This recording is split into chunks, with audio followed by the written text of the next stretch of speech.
Kalau hidup ini nggak ada musik, tapi kok rasanya nggak kosong, kenapa? Nah, apa yang mengisi persepsi di belakang situ? Oke. Nah, kita baru ngetrack nih sekarang. Persepsi di belakang dibangun oleh satu, sejarah hidupnya. Dua, cita-cita masa depannya, imajinasinya. Tiga, lingkungannya. Nah, itu hal-hal tersebut membuat dia punya konteks sehingga ketika memandang sesuatu itu jadi punya makna tertentu. Para wali ngomong wong soleh kumpulono. Mungkin kamu tidak akan sepandai para kiai, tapi ketika kamu kumpul dengan para kiai, kita terdorong pada konteks memahami dunia, pada konteks yang dipahami oleh para wong soleh itu. Oke, bismillahirrahmanirrahim. Assalamualaikum warahmatullahi wabarakatuh. Waalaikumsalam warahmatullahi wabarakatuh. Saya akan mencoba merespon itu. Ini tadi pertanyaan tentang bagaimana komunitas dan apakah ada perbedaan berpikir antara lokasi dan seterusnya. Mungkin ini jawabannya sama sebenarnya. Karena ada proses dasar dari manusia yang mungkin kita melakukan setiap hari tanpa tahu sebabnya seperti apa. Dan kalau kita buka itu, kita jelentrehkan yang tadinya implisit menjadi eksplisit, jadi akan kelihatan sangat clear sebabnya gimana, apakah iya atau tidak, komunitas itu gimana natanya, organisme, organisasi dan seterusnya, jadi sangat-sangat clear. Saya selalu mengajak melihat kepada akar konsepnya dulu, manusia itu gimana.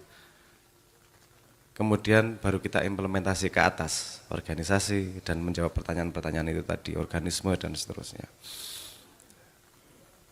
Gimana cara belajar memahami yang implisit menjadi eksplisit? Biasanya paling mudah dengan kasus-kasus yang kita alami setiap hari.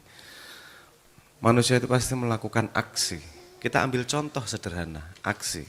Sebuah aksi yang perlu kita pertanyakan, kenapa aksinya kayak gitu? Misalnya begini, kita nonton TV misalnya, terus ada kejadian orang jatuh dari tangga, kepalanya benjol. Reaksi Anda tertawa atau sedih?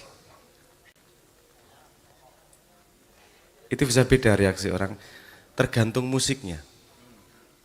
Kalau musiknya Charlie Chaplin, ketawa, kita ketawa pasti. Musiknya lucu, jatuh gitu kita tertawa.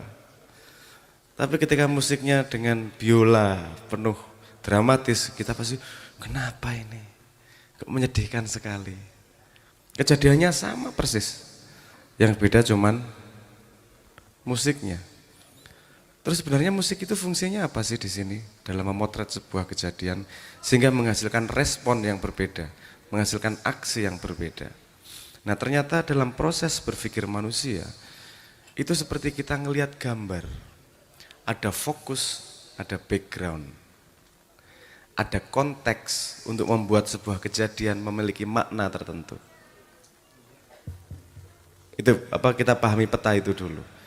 Bahwa ketika kita mempersepsi dunia, karena untuk membuat aksi kita harus memulai dari persepsi. Kan gitu. Persepsi dulu baru kita beraksi terhadap persepsi kita terhadap apa yang kita persepsikan tersebut. Kita harus ngelihat dulu, persepsi itu gimana sih cara kerjanya. Manusia itu cuman bisa fokus pada satu hal. Tapi yang mempengaruhi makna dari satu hal tersebut, itu adalah backgroundnya, konteksnya. Kalau di contoh yang paling sederhana tadi, konteksnya adalah musik. Coba Anda bayangkan, Anda nonton film, nggak ada scoringnya, soundtrack sama sekali. Nggak connect kita.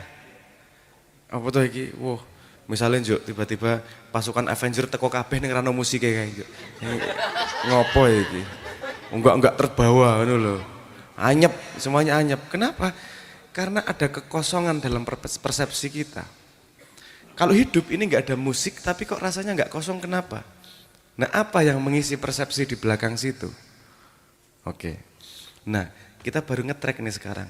Persepsi di belakang dibangun oleh satu, sejarah hidupnya. Dua, cita-cita masa depannya, imajinasinya. Tiga, lingkungannya. Nah itu, hal-hal tersebut membuat dia punya konteks sehingga ketika memandang sesuatu, itu jadi punya makna tertentu.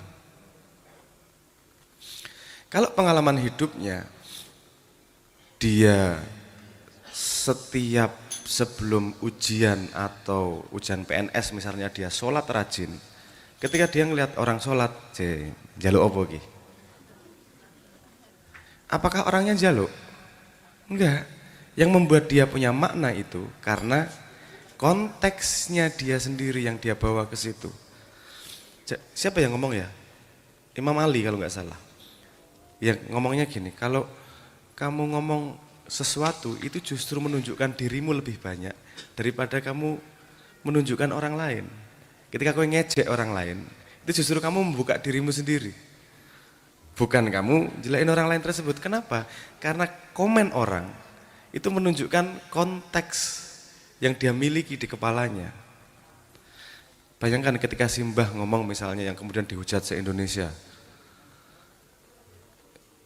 Si A Fir'aun misalnya gitu. Oh si A Mulyono Fir'aun misalnya gitu ya. Ada kalimat seperti itu. Nah, se-Indonesia menghujat semua dan ada tuduhan-tuduhan. Allah cuman cari duit, Allah cari posisi. Sekarang kita paham kenapa maknanya tuduhannya seperti itu. Karena konteks di kepalanya, memang dia imajinasi hidupnya gitu. Kalau dia melakukan itu, pasti demi tujuan yang dia tuduhkan itu. Artinya hampir semua tuduhan itu sebenarnya adalah konteks di belakang kepalamu itu. Ada alasannya kenapa para wali ngomong, wong soleh kumpulono. Mungkin kamu tidak akan sepandai para kiai, tapi ketika kamu kumpul dengan para kiai, kita terdorong pada konteks memahami dunia, pada konteks yang dipahami oleh para wong soleh itu. Sehingga kita tanpa sadar ilmu pun, kita akan mengalami perjalanan dan memaknai hidup seperti para wali, kan gitu. Kenapa? Karena konteksnya kita ngikutin para wali tersebut. Nah konteks itu bisa dibangun dengan kumpul bareng memang. Karena kalau konteksnya beda, susah ngobrol. Anda harus memahami konteks ketika ngobrol, bener nggak? Nek konteksnya beda sama sekali, angel banget ngobrol. Sing siji golek profit, sing siji golek seneng. Ngobrolnya wis angel banget arep ngopo iki. Karena konteksnya berbeda. Makanya kita kumpul dalam sebuah komunitas itu pasti ada persinggungan dan persamaan konteks.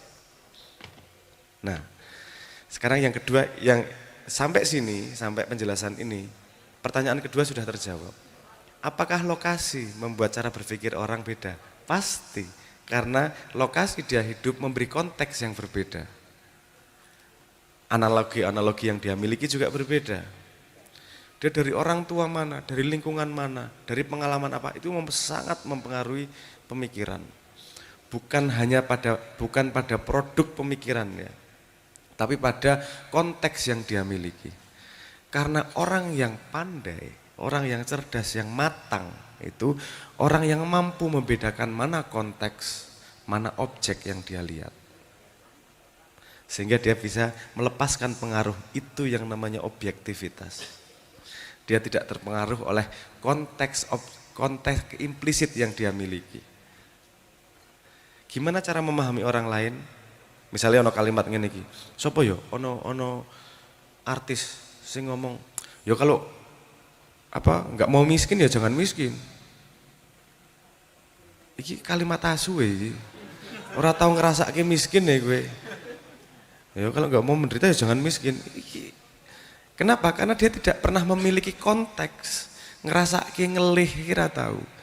Ngerasake susah ki nggak pernah, sehingga dia tidak punya kemampuan untuk mengubah konteks. Wong empati orang itu gimana sih sebenarnya konteks hidupnya. Sehingga dia tidak bisa, efeknya nanti nggak punya empati, efek dan seterusnya itulah. Kemarin saya ngelihat ada yang wawancara, aku kurang ngerti mengliwat, wong iwe aku ora paham. Cuman sekilas saja karena dihujat sama orang, aku ngopo ya dihujat saiki. Dia ngomong kalimat, piye to istilahnya ini? Pengalaman terberat hidupku adalah ketika IP ku 3,69 apa piye ngono kae ya. Nek ra salah kuwi ya. Kan dihujat karo wong-wong gundulmu abuh. Kene iki IP tok 3 wis alhamdulillah, Cuk. Tapi intinya saya mencoba, oke. Dan saya tidak merasa dia mengejek, saya merasa dia genuine loh ngomong itu. Kok bisa ya sampai dia keluar kalimat seperti itu tanpa merasa bersalah? Dia hanya jujur loh, saya ngeliatnya gitu, hanya jujur. Oh, tapi kamu belum cukup dolan untuk melihat konteks-konteks yang lain.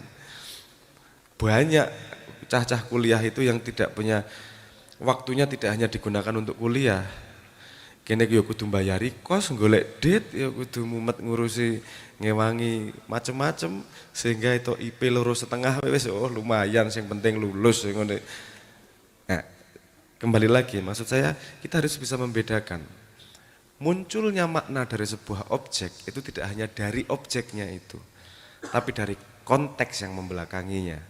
Karena setiap orang punya konteks sendiri. Jadi wajar kalau sebuah kejadian punya makna yang berbeda-beda.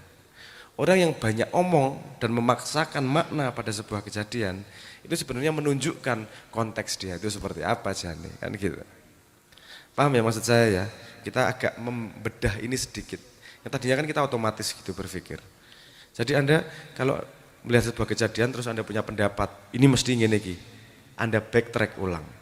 Kenapa kamu punya pendapat itu? Pasti datang dari konteks di belakang kepalamu yang belum kamu gali sendiri. Oke. Pada sebuah kumpulan komunitas, pada sebuah kumpulan manusia, baru kita ngomong organisme. Karena kumpulan manusia itu bentuknya macam-macam. Ada organisasi, ada organisme. Kita agak formal sedikit, ada perusahaan, ada partai, ada paguyuban, ada ormas dan seterusnya. Nah, pertanyaannya gini, kenapa orang mau masuk ke sebuah kumpulan tersebut? Kita lihat yang paling clean. Kalau ormas mecat itu agak susah, karena isinya volunteer. Yayasan itu agak susah. Kita lihat yang paling simpel. Perusahaan. Dia punya hak. Bukan punya hak ya, dia punya kemampuan untuk mengeluarkan orang dari kumpulannya atau memasukkan orang dari kumpulannya. Dia punya hak untuk memiliki kriteria dan bisa memberi reward punishment pada orang di dalam kumpulannya. Kenapa seperti itu? Yang kita tidak mungkin lakukan di Maiyah. Maiyah ra mungkin gawe reward punishment. Kowe teko orang gawe rokok, lu nggo mburi. Misalnya ora mungkin. Itu enggak, kan Anda saja ketawa karena enggak ada logikanya di situ. Tapi kenapa di perusahaan ketika ada orang bos mecat anak buah, Anda nggak ketawa dan menganggap itu wajar? Coba kenapa? Karena kita sadar ada konteks value utama pada perusahaan. Perusahaan itu dibuat untuk primer paling atasnya itu untuk mencari laba. Artinya konteks utama di kumpulan itu adalah laba, profit. Apakah itu salah? Enggak. Itu kumpulan orang yang setuju untuk mencari laba. Dia membayar waktumu agar menambah laba di kumpulan tersebut. Kalau kamu tidak bisa menambah laba di situ, ya ditendang otomatis. Saya nggak ngomong jahat, baik atau buruk ya. Memang persetujuan kumpulnya adalah untuk mencari laba. Konteksnya di situ jadi jelas nih. Saya kenapa di sini harus perform, ada KPI dan seterusnya nih konteksnya. Nah, jadi kumpulan manusia itu pasti ada konteks utama yang membuat mereka mau berkumpul. Misalnya konco-konco maneges iki. Konteks utama mereka berkumpul, iki aku kan ya nebak-nebak bumbuan iki. Terus tadi tapi jenengan motret fenomena bahwa iki cacah iki seneng joget ya. Ono apa tandang. Yang saya bayangkan berikutnya, apa konteks di belakangnya sehingga semua punya perilaku hal yang sama. Padahal tidak pernah ada persetujuan. Orang tahu wong 80 kita bersetuju bahwa kita joget bareng ya enggak gitu kan. Tapi itu otomatis terjadi. Ada yang punya masalah ditandangi bareng, ada yang punya masalah tandangi bareng. Kenapa? Karena ini tadi ketika beliau menjelaskan saya jadi paham. Mereka berkumpul for the sake of berkumpul. Bukan untuk mencari laba, bukan untuk pengen sugih, bukan untuk apa. Konteks utamanya adalah berkumpul. Itu jembatan untuk menuju perasaan konteks persaudaraan. Kumpul suwe dadi sedulur. Apa meneh nek wis soro bareng. Mungkin di sini yang sudah cukup tua bisa melihat teman yang paling abadi itu yang soro bareng. Tahu mabuk bareng, itu lawas koncone mesti. Tahu beling bareng, itu koncone mesti suwe, lawas itu. Kenapa? Karena awet. Kenapa? Karena menghadapi masalah bersama pada kumpulan persaudaraan. Nah, ini otomatis kemudian ada satu yang merasa ada satu yang mendapat kesulitan, lainnya bergerak tanpa harus ruwet-ruwet kognitifnya. Karena otomatis konteksnya dalam dirinya bawah sadarnya, iki sing soro ki yo aku. Bisa ngomong dulurku, itu enggak dieksplisitkan sama sekali. Pergerakan tanpa logika itu adalah ketika dirimu sendiri yang disakiti. Ketika Anda sobek kakinya, Anda butuh logika, Pak. Aduh, harus tak bersihin, harus tak jauhkan dari mara bahaya, terus kemudian tak kasih gak ono logika ngono. Wong loro kok. Loro yang langsung ditandangi, wes di kayak obat merah di plester, selesai. Kalau Anda sudah melakukan tanpa harus berpikir, itu memang sudah titik kesadarannya bahwa orang lain satu kumpulanku adalah aku. Memang kesadarannya sudah gitu. Karena tidak ada lagi jembatan logika. Sehingga kalimatnya Kanjeng Nabi apa ya? Atau kalimatnya siapa? Yang mengatakan gini, satu kaum, kalau saudaramu sakit, kamu merasa sakit. Kanjeng Nabi kan. Kalau saudaramu menderita, kamu merasa menderita. Itu sudah pada level aku. Karena kalau masih harus kamu menolong untuk menuju surga, itu jembatannya kan masih logika. Tidak buruk. Tapi ada level berikutnya, di mana satu kaum, kue loro, aku otomatis loro. Bergerak itu bukan karena pengen surga, tapi seperti aku membersihkan lukaku, seperti aku membersihkan masalahku. Karena kamu adalah aku, kan bawah sadarnya gitu. Sehingga otomatis jalannya seperti itu. Nah, itu kaum yang sudah nggak bisa dipecah, kaum yang sudah tidak bisa dihancurkan. Kalau ngomong Islam yang kuat, Islamnya ngono kuwi. Sudah aku beneran. Wis rasa butuh perintah surga, rasa butuh iming-iming surga, otomatis sudah. Logika bahkan nggak berjalan untuk action itu. Kan. Sudah. Apakah ada kalimat aku peduli pada kakiku? Kan nggak ada. Aku peduli sama tanganku yang luka. Enggak ada kalimat seperti itu. Bahkan enggak ada logika kalimat sama sekali. Laku wes selesai. Karena kamu merasakan sakitnya itu. Nah, organisme yang diharapkan sekarang organisme itu berlakunya sama seperti itu. Kumpul karena survival. Kumpul karena kita memang pengen kumpul.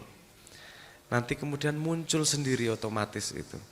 Perasaan-perasaan kebersamaan, keakuan pada satu klaster kelompok manusia ini otomatis akan muncul sendiri. Problemnya adalah kalau ada satu kumpulan yang mengikrarkan value tapi melakukan hal yang berbeda, pasti tidak solid. Contoh, partai kenapa berkumpul? Sepemahaman saya, partai berkumpul itu bukan mencari laba. Karena mencari laba itu namanya perusahaan. Partai sepemahaman saya adalah kendaraan untuk menjaga ideologi. Untuk mendorong ideologi. Mengimplementasikan ideologinya menjadi policy misalnya seperti itu. Jadi value utamanya adalah ideologi. Tapi kita lihat ketika naik gini, setiap kelompok itu pasti ada hierarki. Siapa yang lebih dihormati kalau satu kelompok, kalau misalnya perusahaan naik karirnya, itu kan naik di partai Yono naik karirnya, kita lihat naiknya itu sama enggak dengan value yang dia ikrarkan. Kalau value yang dia ikrarkan adalah kejujuran, orang naik karena kejujuran, berarti dia konsisten dan benar. Tapi kalau naik hanya karena sedulurin das-dasane, Sedulur wae ya. Nek sedulur ki lebih lebar soalnya. Bisa saudara, bisa mantu, bisa anak, bisa putu, nah, segala macam gitu. Pokoknya sedulur. Artinya value utamanya adalah bukanlah seperti yang dia ikrarkan di mulut kan gitu. Apa? Kita ngelihat ada terjadi piye ya ngomongnya, arep ngomong munafik ora penake. Tapi munafik karena ngomong tidak sesuai dengan apa yang dia lakukan. Ngakune A, ngelakune membela rakyat, misalnya partai itu kan ngakune wong bela wong cilik kabeh to. Tapi apakah orang yang membela orang kecil naik di hierarki partai dia? Ora ono hubungane kok. Artinya itu memang cuma narasi untuk dodolan. Fungsinya berbeda kan gitu. Nah, kita sekarang punya aparatus nih, kita punya tools, alat untuk melihat kejujuran dari sebuah kumpulan kelompok. Bener nggak sih mereka seperti yang mereka ikrarkan? Makanya sebenarnya setiap kelompok itu penting untuk mengumumkan value-nya. Perusahaan pasti punya yang namanya core value. Kumpulan harusnya duwe core value. Biasanya ditempelin, kalau nggak di list, ditempelin di apa? Tagline. Apalah tagline-nya, lali aku lah. Connecting people misalnya kan gitu. Nek Nokia ya cuman biyen. Connecting people misalnya gitu. Itu value. Value. Nah, kumpulan kadang maiyah gini nih, tidak ada value yang diikrarkan. Karena kita tidak punya pertanggungjawaban pada organisme di luar yang hadir di sini. Ngopo aku harus mempertanggungjawabkan pada negara? Dewe kumpul karena kita kumpul kok. Dan maiyah tidak punya legal apa ya? Apa sebenarnya legalitas lah. Partai ya dudu, organisasi apa? Ormas ya dudu, perusahaan ya ora kan gitu. Kumpulan wong kiri paling deskripsi yang paling tajam memotret kita ini. Jadi kita value itu tidak diumumkan keluar, value itu kita laksanakan sehari-hari. Nah, ada kekurangan dan ada kelebihan. Kekurangannya adalah kemudian kita lupa untuk mendeskripsikan itu, untuk memegang itu. Kelebihannya adalah kita lakunya natural. Memang seperti ini. Tumbuhnya maiyah 30 tahun lebih ini murni karena value, tidak ada yang lain. Dan ini berangkat dari, bahkan lihat, definisi kumpulannya itu juga berdasarkan definisi klaster di maiyah itu juga berdasarkan kumpulannya. Ono apa mau? Simpul, ono lingkar, ono titik, gugus, apa gugus. Itu kan definisinya bukan gedenya, bukan apanya, tapi berapa orang yang kumpul. Value utama maiyah adalah yuk kumpul bareng, sok-sok sinau bareng. Yo nek apa KC kuwi sok-sok yo ra sinau bareng. Ada orang-orang tertentu yang nggak sinau bareng tapi kumpul. Balik kerja kesel, ono maiyahan pokoknya ben bulan aku teko parkir ke motor neng mburi panggung turu wis rampung tangi numpak motor bali ono.